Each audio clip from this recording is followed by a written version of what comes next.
감사합니다. 할렐루야. 오늘은 특별히 찬양대가 찬양을 너무 은혜스럽게 해서 뒤에 앉아 있는데 가슴이 벌렁벌렁하고 막 그래요. 여러분도 그러셨죠? 아멘 큰 소리 하신 분 누구예요? 그분 상을 주고 싶다. 아멘은 그렇게 하는 거예요. 아멘! 아멘! 이렇게 큰 소리를 해야 돼. 할렐루야. 자, 앞뒤 좌우 멀린 사람 보고 인사하겠습니다. 오른손을 딱 펴고 당신이 최고입니다. 당신이 최고입니다. 감사합니다. 사랑합니다. 축복합니다. 은혜 받을 줄 믿습니다. 오늘 우리가 함께 은혜 받고자 하는 말씀의 제목이 주님께 인생 전부를 걸어라, 이런 제목으로 함께 은혜를 나누겠습니다. 덕수궁 돌담길 아시죠? 그 덕수궁 돌담길에 가면 늘 한 사람을 볼 수가 있고 만날 수 있는 사람이 있어요. 그 사람은 비가 오지 않는 한 늘상 덕수궁 돌담길 옆에서 노상에서 조각, 서각을 하는 분이에요. 그 이름이 조규현이라는 56세 남자가 있어요. 그는 늘 그 나무에 조각, 서각을 하면서 작품을 마치면 꼭 끝에다가 이 글자 4자를 각인한다라는 거예요. 무우수인, 즉 오른손이 없는 사람, 그런 뜻이에요. 서각 예수님에도 불구하고 그는 오른손이 없어요. 사진을 잠깐 보면 이분의 모습이 이렇게 보여 있어요. 저렇게 늘상 저렇게 오른손이 없는 사람인데도 불구하고 나무에 예술인으로서 서각을 하는 사람이에요. 지금으로부터 정확하게 46년 전에 그 나이 초등학교 3학년 10살 되던 해에 불의의 교통사고를 당해요. 그래서 오른손목을 잃어버렸어요. 오른손이 없게 됐죠. 그는 15년 동안 절망과 고통의 삶을 살았어요.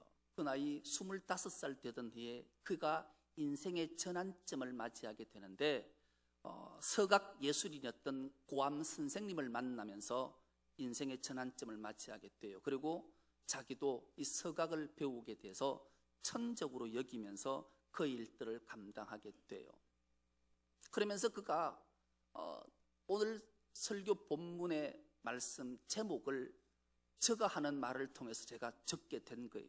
저가 이 가슴 울리는 말 한마디를 해요.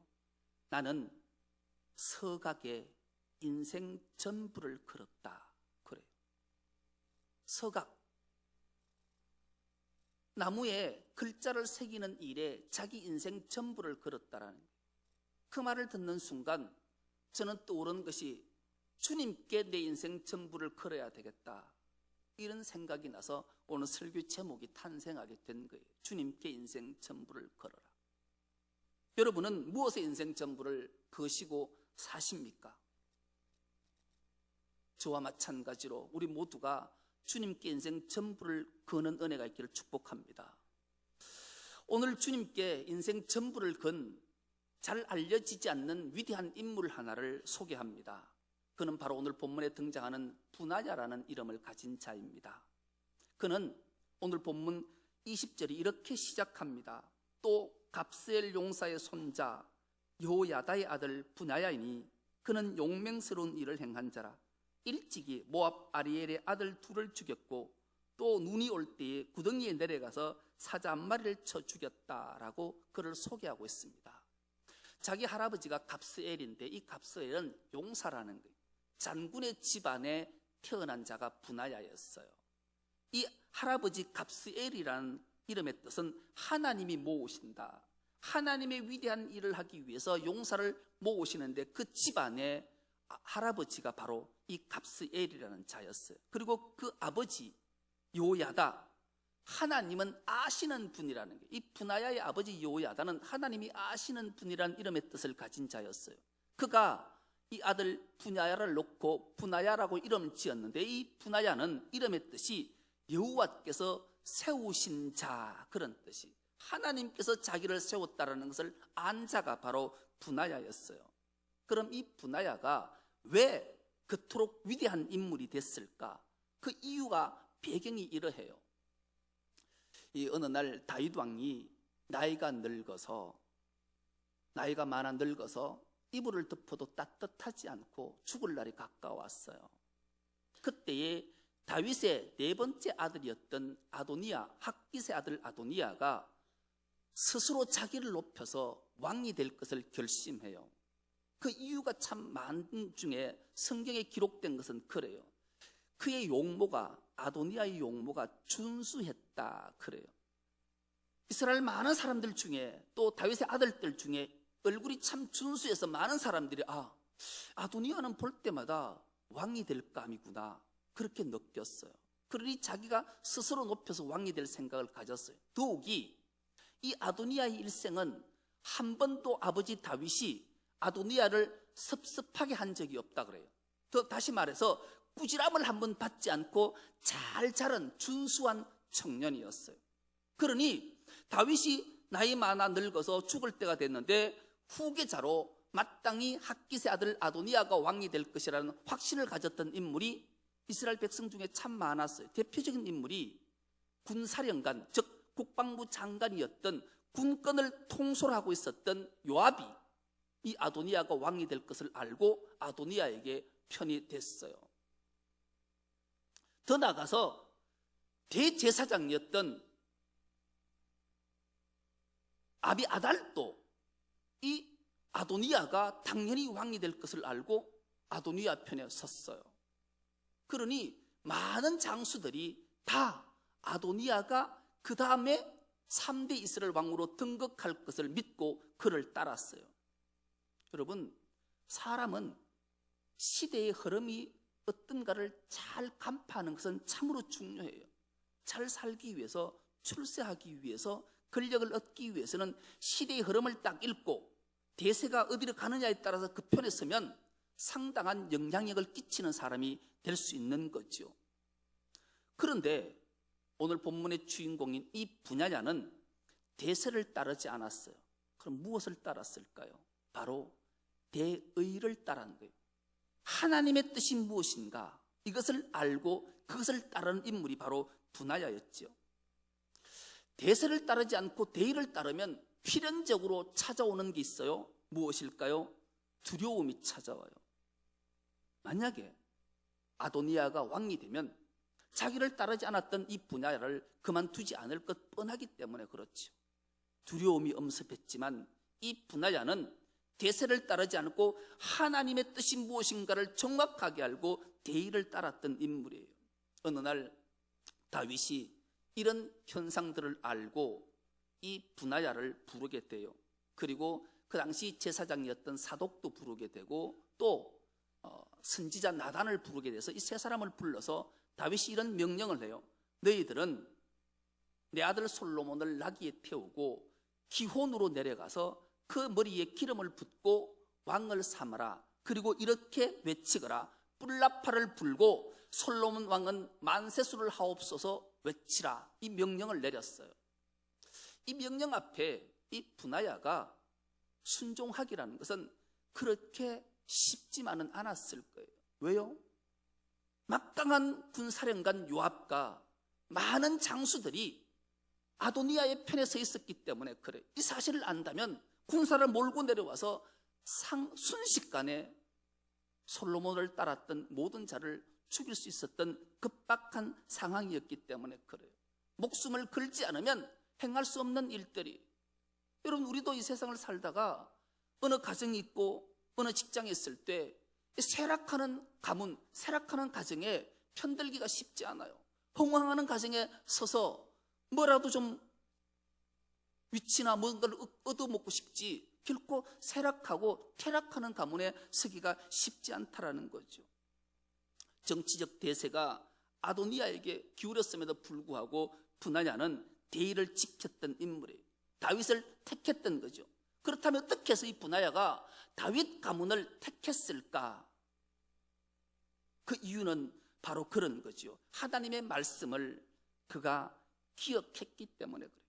하나님은 다윗 후손을 통해서 메시아를, 예수 그리스도를 보내겠다라는 선지자의 말씀을 이 분하야는 기억하고 있었기 때문에 그래요. 우리도 늘 하나님의 말씀을 기억하는 은혜가 있기를 축복합니다. 그 어떤 두려움이 나에게 찾아온다 할지라도 하나님이 함께 하시고 하나님의 말씀을 지키는 대의를 가지면 반드시 하나님이 나를 위대한 인물로 세워주실 거라는 확신을 가지면 그 두려움이 이길 수 있는 용기가 우리에게 생기기 때문에 그래요. 그래서 이 분하야는 이 다윗 가문의 목숨을 걸고 인생 전부를 걸었던 거예요. 아메리카 인디안들은 소년이 되어서 이제 성인이 될 그 시기에 담력 테스트를 한다 그래요. 이 담력 테스트를 어떻게 하는가 하면 맹수들이 많은 첩첩산 중에 아들 하나를 내보내놓고 밤새도록 그 동물들과 함께 있게 해서 두려움을 이길 수 있는 담력을 키우게 한다라는 거예요. 이 소년이 그 캄캄한 칠흑 같은 어둠 속에 야생동물 맹수들과 함께 밤을 지샌다라는 것은 보통 공포와 두려움이 찾아오는 게 아니에요. 그 밤새도록 그 두려움에 떨고 있던 소녀가 드디어 아침이 돼서 날이 밝고 환해지기 시작하면 안도의 숨을 쉬면서 아는 방법 하나가 있어요. 밤새도록 그 아들이 맹수 속에 있을 때 혹여나 맹수가 아들을 해하지 않을까 싶어서 화살을 당겨서 나무 뒤에서 그 아들을 밤새껏 지켜보는 아버지를 발견하게 되는 거예요. 여러분, 우리도 주의 일들을 감당할 때 두려움이 엄습할 수 있어요. 그럴 때 꼭 기억해야 될 것, 우리의 등 뒤에서 졸지도 않으시고 주무시지도 않으시고 눈동자처럼 우리를 지키시기 위해 할 시위를 당기고 우리를 지키시는 하나님이 있다는 확신을 가질 때 두려움을 용기로 이겨내는 줄 믿습니다. 그 하나님이 우리와 함께 하시는 거예요. 분하야는 그렇게 그 위대한 일들을 감당하게 됐던 거예요. 그렇다면 이 분하야가 어떻게 이 위대한 일을 감당하게 됐을까? 그 이유를 오늘 본문이 우리에게 들려주고 있는 거예요. 이 분하야는 용사고 용맹스러운 장군이긴 하지만 세 사람에게는 미치지 못했다라고 오늘 본문 23절이 이렇게 기록하고 있습니다. 30명보다 존귀하나 그러나 세 사람에게는 미치지 못하였더라. 다윗이 그를 세워 시위대 대장을 삼았더라. 아멘. 이렇게 말씀이 기록되고 있어요. 다윗에게는 장수 서열들이 이렇게 정해져 있어요. 정말로 용맹하고 용감한 장수 3명이 있었어요. 첫 번째 인물은 요셉 바세벳이라는 이름을 가진 장수예요. 첫 번째 장수인데 이 장수는 한꺼번에 적군을 800명을 쳐 죽이는 정말로 일당 800 위대한 장군, 최고의 장수가 있었어요. 그래서 이런 최고의 장수다 그렇게 성경이 기록하고 있어요. 그 다음으로 엘르아살이라는 장군이 있었어요. 이 또한 정말로 엘르아살은 위대한 장군이었어요. 이 두 번째 장군이. 그리고 삼마라는 이름을 가진 장군. 이 세 장군은 다윗 이스라엘에서 가장 위대한 용맹스러운 세 장군이 있었어요. 그 밑에 또 세 장수가 있었는데 그 중 하나가 오늘 본문에 등장하는 분하야예요. 그리고 그 다음에 30장수가 있었다라고 성경은 기록해요. 이 30명의 장수보다는 좀 우월했지만 위의 세 장수보다는 떨어지는 이 분하야가 다윗의 시위대 대장이 되었다라는 거예요. 여러분, 여러분이 왕이면 나의 목숨을 지켜줄 자를 어떤 자를 뽑으시나요? 물은 뭐해요? 나 같더라도 요셉 바세벳을 세워요. 한꺼번에 800명을 요절히 물리치는 최고의 용맹하고 용감한 장수. 그가 나의 목숨을 지키면 무엇이 두려워할 게 있겠냐고. 그런데 그 세 용사를 시위대 대장, 즉 경호실장, 비서실장으로 삼지 않고 분하야를 자기의 시위대 대장으로 삼았다라는 거예요. 여러분이 분하야 같으면 어떨까요? 제 같으면 정말로 감격할 것 같아요. 위대한 왕 다윗이 나보다 훨씬 용맹스럽고 싸움 잘하는 용맹한 장수 3명 중에 하나를 시위대 대장으로 삼는 것이 아니라 나 같은 자를 왕의 목숨을 지키는 시위대 대장으로 삼았다라는 것을 알 때 이 분하야는 감격에 감격을 했을 거예요. 그렇다면 다윗이 왜 이 분하야를 그렇게 시위대 대장으로 삼았을까? 그 이유가 21절에 기록이 되어져 있어요. 21절을 우리가 한 목소리로 합독해 보겠습니다. 시작. 또 장대한 애굽 사람을 죽였는데 그의 손에 창이 있어도 그가 막대기를 가지고 내려가 그 애굽 사람의 손에서 창을 빼앗아 그 창으로 그를 죽였더라. 아멘. 여러분, 21절 말씀을 듣는 순간 기억나는 사건 하나가 떠오르시나요? 다윗이 사무엘상 17장의 사건이 떠올라야 돼요. 사무엘상 17장은 다윗이 블레셋 장수 골리앗과 싸움을 했을 때 사건이에요.